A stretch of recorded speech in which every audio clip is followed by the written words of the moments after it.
Welcome to crazy GK trick. दोस्तों, आज के इस वीडियो में हम बात कर रहे हैं बायोलॉजी का एक काफ़ी इंपॉर्टेंट लेक्चर है, तंत्रिका तंत्र, नर्वस सिस्टम। तो ये वाला लेक्चर हमारा मिसिंग भी था, काफ़ी लोगों ने कमेंट में रिक्वेस्ट भी करी थी। तो फ्रेंड्स, आज के इस वीडियो में अच्छे से हम समझेंगे इसको। साथ ही साथ दोस्तों, लास्ट में मैंने एक काफ़ी इंपॉर्टेंट टेस्ट भी इंक्लूड करा आपके लिए। इस टॉपिक से जो लास्ट ईयर एग्जाम्स में क्वेश्चन पूछे गए हैं, वो सारे क्वेश्चन मैंने इस टेस्ट में इंक्लूड करे हैं, तो आप टेस्ट जरूर लगाइएगा, आपको काफ़ी बेनिफिट मिलेगा। चलिए दोस्तों, लेक्चर को स्टार्ट करते हैं। सबसे पहले हम बात करते हैं तंत्रिका तंत्र, नर्वस सिस्टम होता क्या है। तो देखिए फ्रेंड्स, तंत्रिका कोशिकाओं मतलब न्यूरॉन से बना हुआ एक जाल, एक नेटवर्क होता है जो सोचने, समझने, याद रखने या किसी इंस्ट्रक्शन या मैसेज को शरीर के अन्य अंगों तक पहुंचाने का काम करता है। ठीक है, जैसा कि आप डायग्राम में देख पा रहे हैं। तंत्रिका तंत्र मतलब नर्वस सिस्टम बना किस चीज का होता है? तो ये बना होता है न्यूरॉन मतलब तंत्रिका कोशिकाओं से मिलकर बना होता है। ब्रेन, मस्तिष्क और स्पिनल कॉर्ड मतलब मेरुरज्जु, इनसे मिलकर बना होता है नर्वस सिस्टम। अब देखिए, एक-एक करके मैं आपको सभी के बारे में डिटेल से अच्छे से बताऊँगा। सबसे पहले हम बात करते हैं न्यूरॉन, यहाँ से भी एग्ज़ाम में क्वेश्चंस देखने को मिलते हैं। तो तंत्रिका कोशिकाएँ जो होती है, वो क्या होती हैं? ये मस्तिष्क की एक आधारभूत यूनिट है, आधारभूत इकाई है। इसका काम क्या होता है? मस्तिष्क से सूचना का आदान-प्रदान करना। तो काफ़ी इम्पोर्टेंट है। इससे एग्ज़ाम में क्वेश्चन ये पूछा जाता है कि तंत्रिका जो कोशिकाएँ हैं, वो मानव की सबसे बड़ी कोशिका होती हैं। तो ये आपको बिल्कुल ध्यान रखना है। तंत्रिका कोशिका मानव की सबसे बड़ी कोशिका होती हैं। लगभग इसकी लंबाई जो होती है वो 90 सेंटीमीटर होती है। तो ये एग्ज़ाम में पॉइंट पूछा गया था। तो ये मैंने आपको बताया तंत्रिका कोशिकाएँ क्या होती हैं, इनका काम क्या होता है। आगे बात करते हैं दोस्तों हम मस्तिष्क की। तो इसको हम अच्छे से डिटेल में समझेंगे। यहाँ से काफ़ी क्वेश्चंस निकल कर आते हैं। तो बात करते हैं देखिए हम ब्रेन की। तो ब्रेन जो है हमारा वो 3 भागों में बँटा होता है। एक होता है अग्र मस्तिष्क, इसमें हम 3 सेक्शन कवर करेंगे। प्रमस्तिष्क जिसे बोलते हैं सेरिब्रम, सेकंड है थैलेमस और थर्ड है हाइपोथैलेमस। इन तीनों भाग को हम कवर करेंगे, यहाँ से काफ़ी क्वेश्चंस पूछे जाते हैं। अब बात करते हैं मध्य मस्तिष्क की। तो उसमें दोस्तों हम डिस्कस करेंगे कार्पोरा क्वाड्रिजेमिना भाग, जो कि एग्जाम में ये भी काफ़ी इंपॉर्टेंट है। ठीक है। पश्च मस्तिष्क की बात करते हैं तो उसमें 2 भाग काफ़ी इंपॉर्टेंट है, जिसको हमको ध्यान रखना है। सबसे पहला सेरिबेलम और दूसरा आता है मेडुला ऑब्लोंगेटा। तो ये दोनों चीज़ हम पश्चिम मस्तिष्क में डिस्कस करेंगे और सबसे लास्ट में मैं आपको बताऊंगा स्पिनल कॉर्ड मतलब मेरुरज्जु के बारे में। तो ये मैंने आपको बताया ब्रेन के 3 भाग, जिसको हम अलग-अलग सेक्शन में कवर करेंगे। तो फ्रेंड्स, अग्र मस्तिष्क की बात करते हैं हम। तो देखिए, उसमें सबसे पहले हम बात करते हैं सेरिब्रम की। सेरिब्रम को हिंदी में क्या बोलते हैं? प्रमस्तिष्क बोलते हैं। यह मस्तिष्क का सबसे बड़ा भाग होता है। कौन-सा? सेरिब्रम। लगभग मस्तिष्क का 2/3 हिस्सा जो होता है, वो क्या होता है? सेरिब्रम ही होता है। काफ़ी इंपॉर्टेंट होता है यह भाग। बुद्धि और चतुराई का केंद्र होता है कौन? सेरिब्रम। ये भी एग्ज़ाम में पूछा गया क्वेश्चन है। सेरिब्रम जो मस्तिष्क का हिस्सा है, ये काफ़ी एक्टिविटी को कंट्रोल करता है, नियंत्रण करता है। देखिए कौन-कौन सी? बोलना, सूंघना, प्रेम, भय या किसी चीज़ को समझना, सोचना, याद रखना, ये सब जो एक्टिविटी होती है, इस सब को कंट्रोल कौन करता है? सेरिब्रम करता है, मस्तिष्क का ये भाग करता है। तो ये मैंने आपको बताया, काफ़ी इंपॉर्टेंट है, यहाँ से भी काफ़ी क्वेश्चंस निकल कर आते हैं। आगे बात करते हैं, देखिए अग्र मस्तिष्क का एक और भाग आता है थैलेमस। मस्तिष्क का यह भाग जो होता है, ये दर्द का अनुभव कराना, ठंडा या गर्म की पहचान करने का कार्य कौन करता है? थैलेमस करता है। अग्र मस्तिष्क का अगला भाग आता है हाइपोथैलेमस। तो यहाँ से भी काफ़ी क्वेश्चंस बनते हैं। अंतःस्रावी ग्रंथियों से निकलने वाला हार्मोन जो है, उस पर नियंत्रण, कंट्रोल करने का काम कौन करता है? हाइपोथैलेमस करता है। साथ ही साथ भूख लगना, प्यास, ताप पर नियंत्रण किसका होता है? हाइपोथैलेमस का होता है। तो ये वाला क्वेश्चन भी एग्जाम में पूछा गया था, भूख, प्यास, ताप पर नियंत्रण किसका होता है? तो हाइपोथैलेमस का होता है। ये बताया मैंने आपको अग्र मस्तिष्क के 3 भाग, काफ़ी इंपॉर्टेंट है, सेरिब्रम, थैलेमस, हाइपोथैलेमस। आगे बात करते हैं दोस्तों हम मध्य मस्तिष्क का। देखिए एक भाग है, काफी इंपॉर्टेंट है, वो कार्पोरा क्वाड्रिजेमिना। तो कार्पोरा क्वाड्रिजेमिना जो है, ये किस लिए रिस्पॉन्सिबल होता है? देखिए मैं आपको बताता हूँ। मस्तिष्क का यह भाग जो है देखने सुनने की शक्ति को कंट्रोल करता है। ठीक है, उसको नियंत्रित करता है। तो ये ध्यान रखना है आपको। मध्य मस्तिष्क का बस हमको एक ही चीज ध्यान रखना है, कार्पोरा क्वाड्रिजेमिना। आगे आता है पश्च मस्तिष्क। देखिए सबसे लास्ट वाला हिस्सा मस्तिष्क का, इसमें हम 2 भाग डिस्कस करेंगे, सेरिबेलम और मेडुला ऑब्लोंगेटा। मेडुला जो है ये काफ़ी इंपॉर्टेंट है और यहाँ से 2 से 3 बार एग्जाम में क्वेश्चन पूछा जा चुका है। तो चलिए मैं आपको बताता हूँ एक-एक करके। देखिए ये वाला जो हिस्सा होता है मस्तिष्क का, ये कहलाता है सेरिबेलम। मस्तिष्क का इस भाग का जो काम होता है, वो होता है सिर्फ़ और सिर्फ़ शरीर का संतुलन बनाए रखना। इसलिए शरीर के संतुलन के लिए कौन रिस्पॉन्सिबल होता है? सेरिबेलम होता है। आपको डायग्राम में दिख रहा होगा ये भाग कहाँ पर है। अगला भाग जो आता है वो आता है मेडुला। बहुत ही इंपॉर्टेंट है, यहाँ से बार-बार क्वेश्चन पूछा गया और 2015-16 एसएससी में भी क्वेश्चन पूछा गया था। मैं आपको बताऊँगा कौन-सा क्वेश्चन पूछा गया था। मेडुला जो हिस्सा होता है मस्तिष्क का, ये मस्तिष्क का सबसे पीछे का भाग होता है, ठीक है? और इसका देखिए काम क्या होता है, हार्ट बीट को नियंत्रण करना, ब्लड प्रेशर को नियंत्रण करना और श्वसन का नियंत्रण करने का कार्य किसका होता है? मेडुला का होता है। तो फ्रेंड्स 2015-16 एसएससी में ये क्वेश्चन पूछा गया था कि श्वसन का नियंत्रण करने का काम मस्तिष्क का कौन-सा भाग करता है? तो कौन-सा करता है? मेडुला करता है, ठीक है? तो ये आपको दिमाग में रखना है। तो फ्रेंड्स ये मैंने आपको बताए हैं अग्र मस्तिष्क, मध्य मस्तिष्क और पश्च मस्तिष्क के सारे भाग बताए मैंने आपको। बस आपको जितना दे रहा हूँ ना नॉलेज में, बस आपको उतना ध्यान रखना है। इसके अलावा आप बिल्कुल भी टेंशन मत लीजिए, ज़्यादा डेप्थ में मत जाना, क्वेश्चंस इन्हीं में से देखने को मिलेगा आपको। मस्तिष्क का एक हिस्सा बच जाता है, उसको भी हम डिस्कस कर लेते हैं, वो है स्पिनल कॉर्ड। इसको हिंदी में बोलते हैं मेरुरज्जु। ये मस्तिष्क का वह भाग है जो बैकबोन तक फैला होता है और इसका काम क्या होता है वो भी हम समझ लेते हैं। रिफ्लेक्स एक्शन जो होती है, प्रतिवर्ती क्रिया, उसका नियंत्रण करने का काम किसका होता है? स्पिनल कॉर्ड का होता है। तो रिफ्लेक्स एक्शन क्या होता है? देखिए एग्जांपल आपको बताता हूं मैं, जैसे कि आंखों में कीड़ा गिरने पर आंख खुद ही बंद हो जाती है, उसको क्या बोलते हैं? रिफ्लेक्स एक्शन बोलते हैं। और ऐसी एक्टिविटी पर नियंत्रण किसका होता है? स्पिनल कॉर्ड का होता है, मेरुरज्जु का होता है। ठीक है फ्रेंड्स, तो दोस्तों ये मैंने आपको पूरा नर्वस सिस्टम के सारे भाग बता दिए हैं। कुछ इंपॉर्टेंट पॉइंट्स और डिस्कस कर लेते हैं जो एग्जाम में पूछे जाते हैं। ईईजी का प्रयोग मस्तिष्क संबंधी बीमारी का पता लगाने में किया जाता है। ईईजी का फुल फॉर्म जो होता है वो क्या होता है? इलेक्ट्रोएन्सेफेलोग्राफ। ठीक है, ये मैंने आपको रोग उपचार वाले वीडियो में बताया था अच्छे से। अगला देखिए पॉइंट, रिफ्लेक्स एक्शन जो होता है उसका सबसे पहले जो पता लगाया था वो किसने लगाया था? मार्शल हॉल ने पता लगाया था। अगला देखिए इंपॉर्टेंट पॉइंट, मस्तिष्क का औसतन वजन जो होता है वो कितना होता है? 1400 ग्राम होता है, तो ये आपको पता होना चाहिए। लास्ट में देखिए ये एग्जाम में पूछा गया क्वेश्चन है कि जन्म के बाद जो मानव होता है उसके जो नर्वस टिश्यू होता है उसका विभाजन नहीं होता है, तंत्रिका ऊतक में कोई भी विभाजन नहीं देखा जाता है जन्म के बाद से। तो बस ये कुछ इंपॉर्टेंट पॉइंट्स थे जिनको आपको दिमाग में रखना है। तो फ्रेंड चलिए मैं आपको अब 3 इंपॉर्टेंट भाग बताता हूँ मस्तिष्क के जो आपको बिल्कुल आना चाहिए। एक बार रिवीजन कर लेते हैं। मेडुला, मेडुला जो हिस्सा है मस्तिष्क का वो किस लिए रिस्पॉन्सिबल होता है? देखिए क्या नियंत्रण करता है, क्या कंट्रोल करता है? मेडुला हार्ट बीट को नियंत्रण करता है, ब्लड प्रेशर को नियंत्रण करता है, श्वसन का नियंत्रण करता है, ये काम होता है मेडुला का। अगला देखिए हाइपोथैलेमस, ये भी बहुत इंपॉर्टेंट है, ध्यान रखना। भूख प्यास ताप पर नियंत्रण करने का काम कौन करता है? हाइपोथैलेमस करता है। सेरिब्रम आता है अगला। सेरिब्रम बुद्धि चतुराई का केंद्र होता है, ठीक है, सबसे बड़ा हिस्सा होता है मस्तिष्क का ये। किसी बात को सोचने समझने की शक्ति, याद रखने की शक्ति का नियंत्रण कौन करता है? सेरिब्रम करता है। तो ये तीनों बहुत इंपॉर्टेंट है, आपको ये तीनों आना ही चाहिए, एग्जाम में इनसे ज्यादा क्वेश्चंस पूछे जाते हैं। तो फ्रेंड चलिए यहाँ पर हमारा देखिए नर्वस सिस्टम जो है पूरा कंप्लीट होता है। तीनों भाग हमने अच्छे से डिस्कस कर लिए हैं। अब बारी है टेस्ट लगाने की, चलिए टेस्ट लगाते हैं। देखिए दोस्तों पहला क्वेश्चन है, मस्तिष्क के किस भाग में भूख लगने और भोजन से तृप्ति की अनुभूति करने का केंद्र स्थित है? किस भाग में स्थित है? ये मैंने आपको बताया था हाइपोथैलेमस में। तो आंसर क्या होगा इसका? सी आंसर होगा। देखिए अगला, सेरेब्रम किससे संबंधित है? तो सेरेब्रम जो है ये मस्तिष्क का हिस्सा है और मस्तिष्क का सबसे बड़ा हिस्सा कौन सा है? सेरेब्रम ही है। मनुष्य के मस्तिष्क का सबसे बड़ा भाग है कौन सा है? सेरेब्रम। इसको हिंदी में क्या बोलते हैं? प्रमस्तिष्क बोलते हैं। तो सी आंसर इसका सही होगा। चलिए अगला क्वेश्चन लेते हैं। मानव शरीर की किन कोशिकाओं में सबसे कम पुनर्योजन शक्ति होती है? वो होती है मस्तिष्क की कोशिकाओं में। देखिए अगला क्वेश्चन, मानव मस्तिष्क का भार कितना होता है? तो मस्तिष्क का भार कितना होता है? औसतन 1400 ग्राम। प्रतिवर्ती क्रियाओं, रिफ्लेक्स एक्शन का नियंत्रण केंद्र कहां पर है? प्रतिवर्ती क्रियाओं को कौन नियंत्रित करता है? मेरुरज्जु स्पिनल कॉर्ड नियंत्रित करती है। अगला क्वेश्चन लेते हैं।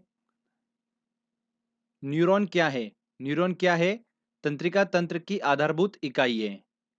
डी आंसर इसका बिल्कुल सही होगा। न्यूरॉन का काम क्या होता है? इंस्ट्रक्शन या मैसेज को शरीर के अन्य अंगों तक पहुंचाने का काम होता है और यह नर्वस सिस्टम की क्या है? आधारभूत इकाई है। श्वसन का नियंत्रण मस्तिष्क के किस भाग से किया जाता है? देखिए ये पिछली बार का क्वेश्चन है। श्वसन का नियंत्रण जो है वो मस्तिष्क के मेडुला भाग के द्वारा किया जाता है। तो आंसर क्या होगा इसका? B answer. अगला है, जन्म के बाद मानव के किस ऊतक में कोई कोशिका विभाजन नहीं होता है? तो किसमें नहीं होता है? तंत्रिका ऊतक में, नर्वस टिश्यू में। आंसर क्या होगा इसका? B answer. चलिए अगला क्वेश्चन लेते हैं। मानव शरीर में सबसे लंबी कोशिका कौन सी है? सबसे लंबी कोशिका कौन सी होती है? तंत्रिका कोशिका। डी आंसर सही होगा। लगभग 90 सेंटीमीटर लंबी होती है ये।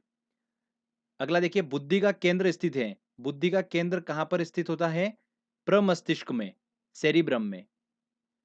ईईजी का प्रयोग किसकी गतिविधि दर्ज करने के लिए किया जाता है? तो ईईजी का प्रयोग मतलब इलेक्ट्रोएन्सेफेलोग्राफ का यूज किया जाता है मस्तिष्क की गतिविधि दर्ज करने के लिए। सी आंसर सही होगा। और ईसीजी का प्रयोग किया जाता है हृदय की गतिविधि को दर्ज करने के लिए। ठीक है, तो दोनों में कंफ्यूज मत होइएगा आप। तो फ्रेंड्स, यहाँ पर हमारा ये टेस्ट कंप्लीट होता है, छोटा सा ही टेस्ट है। और ये क्वेश्चन जो मैंने बताए आपको इस टॉपिक से लास्ट ईयर जो भी क्वेश्चन पूछे गए वो सारे मैंने इस टेस्ट में इंक्लूड करे थे। आपने अच्छे से सारे क्वेश्चन सॉल्व कर लिए होंगे। दोस्तों, अगर आपको वीडियो अच्छा लगा है, मेहनत अच्छी लगी है, तो प्लीज़ वीडियो को लाइक करिए, शेयर करिए और कमेंट करके बताइए आपको वीडियो कैसा लगा। अगर आपने अभी तक चैनल को सब्सक्राइब नहीं करा है तो प्लीज़ सब्सक्राइब भी कर लीजिए, क्योंकि इस तरीके के जब भी वीडियो मैं अपलोड करूंगा आपको उसका बेनिफिट मिलता है। Welcome to crazy GK trick. दोस्तों, आज के इस वीडियो में हम बात कर रहे हैं बायोलॉजी का एक काफ़ी इंपॉर्टेंट लेक्चर है, ह्यूमन डिसीज, मानव रोग। साइंस का देखिए ये ऐसा टॉपिक है जिससे आपको एग्जाम में क्वेश्चंस देखने को मिलेंगे। बहुत ही इंपॉर्टेंट टॉपिक है, तो आप इस लेक्चर को अच्छे से देखिएगा। दोस्तों, ये वाला टॉपिक हम कंप्लीट करेंगे 2 पार्ट में, क्योंकि हम इस टॉपिक के 100 प्लस इंपॉर्टेंट क्वेश्चंस डिस्कस करेंगे, जो कि डिफरेंट डिफरेंट एग्जाम में पूछे गए हैं। वो सारे इंपॉर्टेंट क्वेश्चंस मैंने इस सीरीज में इंक्लूड करे हैं। तो 2 इसके वीडियो अपलोड होंगे। दोस्तों, ये इसका फर्स्ट वीडियो है जिसमें हमने 50 प्लस क्वेश्चंस इंक्लूड करे हैं। तो चलिए दोस्तों, हम वीडियो को स्टार्ट करते हैं। मैं आपको सबसे पहले बेसिक कुछ नॉलेज दूंगा, उसके बाद में हम क्वेश्चन लगाना स्टार्ट करेंगे। सबसे पहले दोस्तों, मैं आपको कैटेगरी वाइज डिसीज बताऊंगा जो कि हमको पता होना चाहिए। जैसे कि बैक्टीरिया, जीवाणु की वजह से होने वाले रोग कौन कौन से हैं। वो है हैजा, टीबी, कुकर खांसी, प्लेग, डिप्थीरिया, टाइफाइड और टिटनेस। देखिए, ये ऐसे रोग हैं जो बैक्टीरिया से होते हैं। इनको रटने की ज़रूरत नहीं है। ये सब चीज़ें आपको इन सब का नॉलेज होना बहुत ज़रूरी है। तो रटने से कुछ नहीं होगा। आप इन सब के बारे में डिटेल से अच्छे से बताऊँगा मैं। जब हम क्वेश्चन सॉल्व करेंगे तो एक-एक चीज़ें हमारे सामने आएगी। हम सबको अच्छे से समझते हुए आगे बढ़ेंगे। ओके? इनसे क्वेश्चंस किस तरीके के बनेंगे वो भी मैं आपको क्वेश्चन सॉल्व करते टाइम बताऊँगा। ऐसा नहीं है कि सिर्फ़ खाली सिंपल से ऐसे क्वेश्चंस बनते हैं एग्ज़ाम में कि कुकर खाँसी जो होती है वो किसकी वजह से होती है? जीवाणु, विषाणु, प्रोटोज़ोआ या फिर फफूंद की वजह से होती है। ऐसे क्वेश्चन जो होते हैं ना, इनका बहुत कम चांसेस होता है एग्ज़ाम में आने का। आजकल थोड़ा-सा लेवल बढ़ चुका है, तो हम उसके हिसाब से तैयारी कर रहे हैं। ठीक है? तो जीवाणु से होने वाले रोग मैंने आपको बताए हैं। एक बार अच्छे से क्या करिएगा, जो मैं आपको बता रहा हूँ उनकी कॉपी में अच्छे से एक बार लिख कर प्रैक्टिस कर लीजिएगा। 2 से 3 बार अगर आप कैटेगरी वाइज़ लिख लेंगे ना सारा, तो आपके दिमाग में ऑटोमेटिकली सेट हो जाएगा। और भी कुछ तरीके से मैं आपको बताऊँगा जिससे आप याद रख सकते हैं। देखिए, अगला आता है हमारा विषाणु। वायरस से होने वाले रोग कौन-कौन से हैं? तो जो बता रहा हूँ बस इसके अलावा भी बहुत सारे हैं, पर जो मैं आपको बता रहा हूँ एटलीस्ट आप वो तो ज़रूर ध्यान रखिएगा। एड्स विषाणु की वजह से होता है, वायरस की वजह से होता है, एचआईवी वायरस की वजह से होता है। चेचक, चिकन पॉक्स जो होता है वो भी वायरस की वजह से होता है। पीलिया, हेपेटाइटिस, पोलियो और डेंगू, ये सब भी वायरस की वजह से होते हैं। अब देखिए, पीलिया और पोलियो ये भी दोनों बहुत इंपॉर्टेंट है। इसमें आप ध्यान रखिएगा, दोनों को लेकर कंफ्यूज मत होइएगा, क्योंकि दोनों एक ही कैटेगरी में है कि वायरस से ही होते हैं। क्लियर? आगे हम बात करते हैं प्रोटोजोआ की, जिसमें आपको 3 याद रखना है। बहुत ही सिंपल है तीनों। मलेरिया प्रोटोजोआ की वजह से होता है, सोने की बीमारी प्रोटोजोआ, पायरिया दांतों से खून आना पायरिया, वो बीमारी भी प्रोटोजोआ की वजह से होती है। ठीक है? अगली बात करते हैं हम फफूंद की। देखिए, फफूंद से होने वाली बीमारी कौन-कौन सी है? दमा, खाज, गंजापन, दाद और एथलीट फुट। एथलीट फुट भी स्किन से रिलेटेड रोग हैं। अब ध्यान रखिएगा, देखिए ये कैटेगरी पूरी अलग है। दमा, खाज, गंजापन, दाद, एथलीट फुट, ये अलग ही दिख रहा है। तो ये तो हम बिल्कुल ईज़िली याद रख सकते हैं, कोई डिफ़िकल्टी नहीं होगी आपको। मलेरिया, सोने की बीमारी और पायरिया, ये तीनों जो होती है प्रोटोज़ोआ से होती है। कन्फ्यूज़न आपको होगा बैक्टीरिया और वायरस का, तो देखिए इसमें आप एक बार लिख के प्रैक्टिस कर लीजिएगा विषाणु को लेकर। एड्स, चेचक, पीलिया, पोलियो, डेंगू, हेपेटाइटिस, आपको ये चीज़ें दिमाग में रखना है।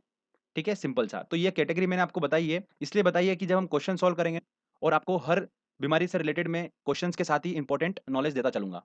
तो चलिए हम क्वेश्चन स्टार्ट करते हैं। देखिए, पहला क्वेश्चन है, शरीर के जोड़ों में गठिया रोग निम्न में से किसके जमाव से होता है? देखिए, जोड़ों में जब दर्द उत्पन्न हो जाता है उसी को क्या बोलते हैं? गठिया रोग बोलते हैं। और ये किसके जमाव की वजह से होता है? तो जब हमारी बॉडी में किडनी में जब मूत्र अधिक और कम बनने लगता है, तो इसकी वजह से क्या होता है, जो यूरिक अम्ल के क्रिस्टल होते हैं, वो जोड़ों पर जमना स्टार्ट हो जाते हैं, जिसकी वजह से वहाँ पे दर्द उत्पन्न हो जाता है। इसे ही क्या बोलते हैं? गठिया रोग बोलते हैं। तो किसके जमाव की वजह से? यूरिक अम्ल के क्रिस्टल जम जाते हैं। तो आंसर क्या होगा इसका? बी आंसर इसका सही होगा। मलेरिया से प्रभावित होने वाला अंग है। तो मैं आपको बता चुका हूँ, देखिए स्टार्टिंग में मलेरिया, सोने की बीमारी और पायरिया, ये तीनों जो होती हैं ये प्रोटोजोआ के कारण होती हैं। ठीक है? तो मलेरिया जो होती है वो कौन से प्रोटोजोआ की वजह से होती है? ये भी एग्जाम में काफ़ी पूछा जाता है।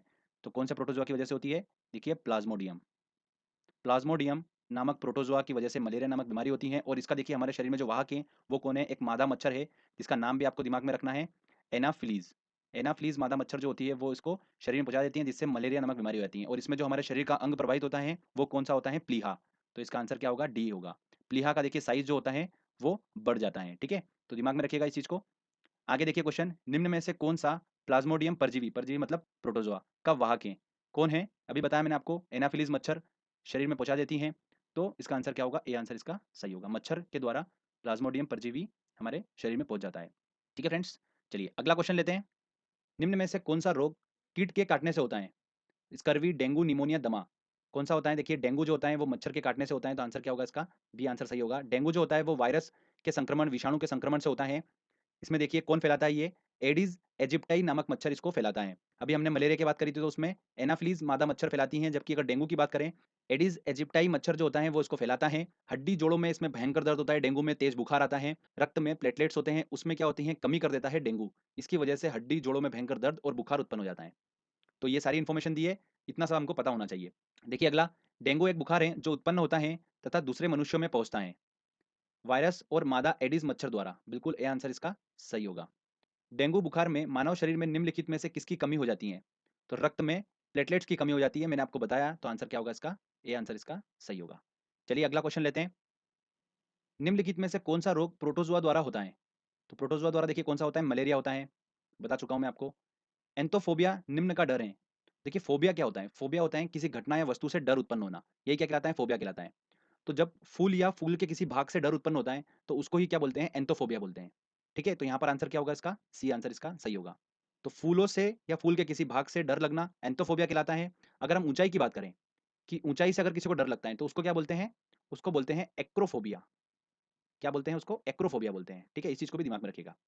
देखिए अगला, हाइड्रोफोबिया किसके द्वारा होता है? तो हाइड्रोफोबिया देखिए ये पुराना नाम है किसका? रेबीज बीमारी का। रेबीज बीमारी को ही क्या बोलते हैं? हाइड्रोफोबिया बोलते हैं। और रेबीज आपको पता होगा कि जानवरों के काटने से होता है, कुत्ते के काटने से, चूहे के काटने से रेबीज नामक बीमारी होती है। और इसी का पुराना नाम हाइड्रोफोबिया है, और ये विषाणु के संक्रमण से होता है, वायरस के संक्रमण से होता है। तो वही वो पूछ रहा है किसके द्वारा होता है, तो विषाणु के द्वारा होता है। आंसर सी बिल्कुल सही होगा। तो इस चीज का ध्यान रखिएगा, हाइड्रोफोबिया रेबीज एक ही चीज है। ठीक है, इसका पुराना नाम है बस हाइड्रोफोबिया। चलिए अगला क्वेश्चन लेते हैं। निम्नलिखित में से कौन सा रोग कवक जनित रोग है? मतलब फफूंद के कारण वो रोग होता है, तो कौन सा होता है? गंजापन। आंसर क्या होगा इसका? डी आंसर सही होगा। अगला देखिए, सिलिकोसिस एक है। सिलिकोसिस जो है एक फेफड़े संबंधी रोग है। इसमें देखिए क्या होता है? धूल के कणों में उपस्थित सिलिका जो होता है वो सांस के साथ में मनुष्य के फेफड़ों तक पहुंच जाती है, और सिलिका के लगातार फेफड़ों तक पहुंचने से ये बीमारी हो जाती है। तो फेफड़ों संबंधी रोग है सिलिकोसिस। किस तत्व की कमी से घेंगा रोग होता है? तो आयोडीन की कमी से गले में घेंगा नामक रोग हो जाता है, तो आयोडीन की कमी से होता है, तो सी आंसर इसका सही होगा। चलिए अगला क्वेश्चन लेते हैं। उन देशों में जहां लोगों का मुख्य खाद्यान्न पॉलिश किया हुआ चावल है, लोग पीड़ित हैं। किस बीमारी से पीड़ित हैं? तो जो पॉलिश किया हुआ चावल होता है उसके अंदर क्या होता है? थाइमिन की मात्रा बहुत ही कम होती है। और थाइमिन की मात्रा कम है मतलब विटामिन बी वन की कमी। और मैंने आपको बताया था विटामिन वाले लेक्चर में, विटामिन बी वन की कमी से कौन सा रोग होता है? बेरी बेरी रोग होता है। तो आंसर क्या होगा यहाँ पर? बी आंसर सही होगा। बीमारी पता करने के यंत्र एमआरआई का मतलब होता है? तो देखिए यहाँ पर तो ये सिंपली फुल फॉर्म पूछ रहा है। तो एमआरआई का फुल फॉर्म होता है मैग्नेटिक रिजोनेंस इमेजिंग, मतलब चुंबकीय रिजोनेंस चित्रीकरण। तो यहाँ पर आंसर क्या होगा इसका? सी आंसर सही होगा। हो सकता है आने वाले एग्जाम में ऐसा भी पूछे कि इसका वर्क क्या होता है, तो वो भी समझना जरूरी है। तो फ्रेंड्स एमआरआई में क्या होता है? रेडियो तरंगों और चुंबकीय क्षेत्र मतलब रेडियो वेव और मैग्नेटिक फील्ड का यूज कर कर शरीर के भीतरी अंगों की तस्वीर ली जाती है एमआरआई में। ठीक है, और बीमारी का पता लगाया जाता है। तो इस चीज का आपको दिमाग में रखना है कि एमआरआई का वर्क क्या होता है। शरीर के भीतरी अंगों की तस्वीर ली जाती है एमआरआई के द्वारा। अब देखिए अगला क्वेश्चन, वेरी इंपॉर्टेंट क्वेश्चन है ये, और काफी एग्जाम्स में पूछा गया है। ठीक है, लास्ट 2-3 साल से तो पूछ ही रहे हैं एग्जाम में इसको। बीएमडी परीक्षण किया जाता है पहचान करने के लिए। तो देखिए बीएमडी का फुल फॉर्म जो होता है वो होता है बोन मिनरल डेंसिटी टेस्ट। क्या होता है? Bone mineral density test. तो बोन मिनरल डेंसिटी टेस्ट से आपको समझ में आ रहा होगा कहीं ना कहीं रिलेट कर रहा है हड्डी से ये। और डेंगू, मलेरिया और एड्स ये तो हड्डी से कोई रिलेशन रखते ही नहीं है। तो बचा हुआ ऑप्शन कौन सा है? ऑस्टियोपोरोसिस बचा हुआ है। तो ऑस्टियोपोरोसिस जो रोग होता है ना, ये हड्डी का ही एक रोग होता है जिसमें फ्रैक्चर का खतरा बढ़ जाता है। और इसी के लिए क्या किया जाता है? बीएमडी परीक्षण किया जाता है, बोन मिनरल डेंसिटी टेस्ट। ठीक है, तो आपको इसको ध्यान रखना है अच्छे से। चलिए अगला क्वेश्चन लेते हैं। इसका आंसर तो सी हो गया। देखिए उसने क्या पूछा है? बीएमडी का परीक्षण का पूर्ण रूप क्या है, फुल फॉर्म क्या है बीएमडी का? तो बोन मिनरल डेंसिटी मैंने आपको बताया था, तो इसका आंसर क्या होगा? बी आंसर इसका सही होगा। जो मनुष्य यह नहीं समझ पाता कि कब उसे भोजन करना रोक देना चाहिए, वह पीड़ित है। कौन सी बीमारी से पीड़ित है? तो यूपीपीसीएस पिछले साल का क्वेश्चन है ये वाला। तो व्यक्ति जो होता है जब बुलिमिया नामक रोग से ग्रसित हो जाता है, बुलिमिया, तब बहुत कम समय में वो बहुत अधिक भोजन करता है। तो वही पूछ रहा है वो, तो इसका आंसर क्या होगा? ए आंसर इसका सही होगा, बुलिमिया। बुलिमिया रोग में मनुष्य को समझ में नहीं आता है कि उसको कितना भोजन खाना चाहिए, कितना नहीं खाना चाहिए, बस वो खाता जाता है उसमें। अगला देखिए, शरीर में किस स्थिति को कैंसर कहते हैं? इस चीज को समझना बहुत जरूरी है। देखिए कैंसर की कंडीशन में होता क्या है? हमारी पूरी बॉडी जो है वो सेल्स कोशिकाओं से मिलकर बनी है और कोशिकाओं को किस चीज़ की जरूरत होती है? पोषक पदार्थों की, कार्बोहाइड्रेट, वसा, प्रोटीन, इन सब की जरूरत होती है कोशिकाओं को। तो कैंसर की कंडीशन में होता क्या है, जो सेल्स होती है उनका क्या होता है, अनकंट्रोल्ड मल्टीप्लिकेशन हो जाता है, अनियंत्रित बहुगुणन हो जाता है उनका। मतलब सेल जो होती है वो अनियंत्रित तरीके से बढ़ने लग जाती हैं। अगर वो बढ़ने लगेगी तो उसको पोषक पदार्थ भी अधिक लगेंगे। तो क्या होता है, जो अनियंत्रित बहुगुणन वाली सेल्स होती है, अनकंट्रोल मल्टीप्लिकेशन सेल्स होती है, ये क्या करती है, पोषक पदार्थों का बहुत अधिक खपत करने लगती है। तो जो स्वस्थ कोशिका है हमारी बॉडी में, स्वस्थ सेल है, उनको पोषक पदार्थ की पूर्ति नहीं हो पाती है और वो धीरे-धीरे क्या होती है, नष्ट हो जाती है। जिससे क्या होता है, इंसान धीरे-धीरे मरने की कगार पे आ जाता है और फाइनली उसकी मृत्यु हो जाती है। तो ये आपको समझ में आया होगा कैंसर में कंडीशन में होता क्या है। अब देखिए ऑप्शन, स्वस्थ सेलों का बनना बंद होना जिससे क्रमशः मृत्यु हो जाती है। तो स्वस्थ सेलों का बनना, ये तो कहीं बात समझ में बिल्कुल भी नहीं आती है। सी वाला ऑप्शन देखिए, सेलों का अनियंत्रण बहुगुणन, अनकंट्रोल मल्टीप्लिकेशन होता है, ठीक है? अनकंट्रोल तरीके से बढ़ती हैं जिससे स्वस्थ सेलों का दम घुटने लगता है। बिल्कुल, उनको पोषक पदार्थ ही नहीं मिल पाते हैं, अंततः मृत्यु हो जाती है। बिल्कुल सी आंसर इसका सही होगा। तो आपको समझ में आया होगा कि कैंसर की कंडीशन में एग्ज़ैक्टली में बॉडी के अंदर होता क्या है। तो आपको ये चीज़ क्लियर हुई है अच्छे से। हो सकता है आने वाले एग्ज़ाम्स में क्वेश्चंस बने इससे, तो आपको पूरा समझ में आ चुका है, आप कोई भी क्वेश्चन सॉल्व कर पाएँगे इसका। चलिए अगला क्वेश्चन लेते हैं। यदि कोई मानवीय रोग विश्व के वृहद क्षेत्र में फैलता है, तो उसे क्या कहते हैं? तो जब कोई रोग किसी विशेष क्षेत्र में विद्यमान होता है, किसी क्षेत्र में कोई रोग विद्यमान है तो उसको क्या बोलते हैं, एंडेमिक बोलते हैं। क्या बोलते हैं उसको, एंडेमिक बोलते हैं। और जब कोई रोग थोड़े समय में तेजी से फैल जाता है तो उसको बोलते हैं एपिडेमिक। थोड़े समय में तेजी से फैल गया उसको एपिडेमिक बोलते हैं, और जो फैला है ये अगर पूरे विश्व स्तर पर फैल जाता है तो उसको क्या बोलते हैं, पेडेमिक बोलते हैं। तो आंसर क्या होगा इसका, ए आंसर सही होगा। मस्तिष्क की बीमारी को जानने में, तो देखिए यहाँ पर क्या पूछ रहा है, ये ब्रेन की बीमारी को पहचाना जाता है ईईजी द्वारा, ठीक है? तो आंसर क्या होगा इसका, ए आंसर सही होगा। अगला देखिए, पैथोजिन जो सामान्य जुकाम के लिए उत्तरदायी हैं, वो हैं, क्या है देखिए, रीनो वायरस हैं। जो आमतौर पर देखिए हमको जुकाम हो जाता है, हल्का सा बुखार टाइप लगता है, आंखों से पानी आना, छींक आना, वो किस वायरस की वजह से होता है? तो वो रीनो वायरस की वजह से होता है।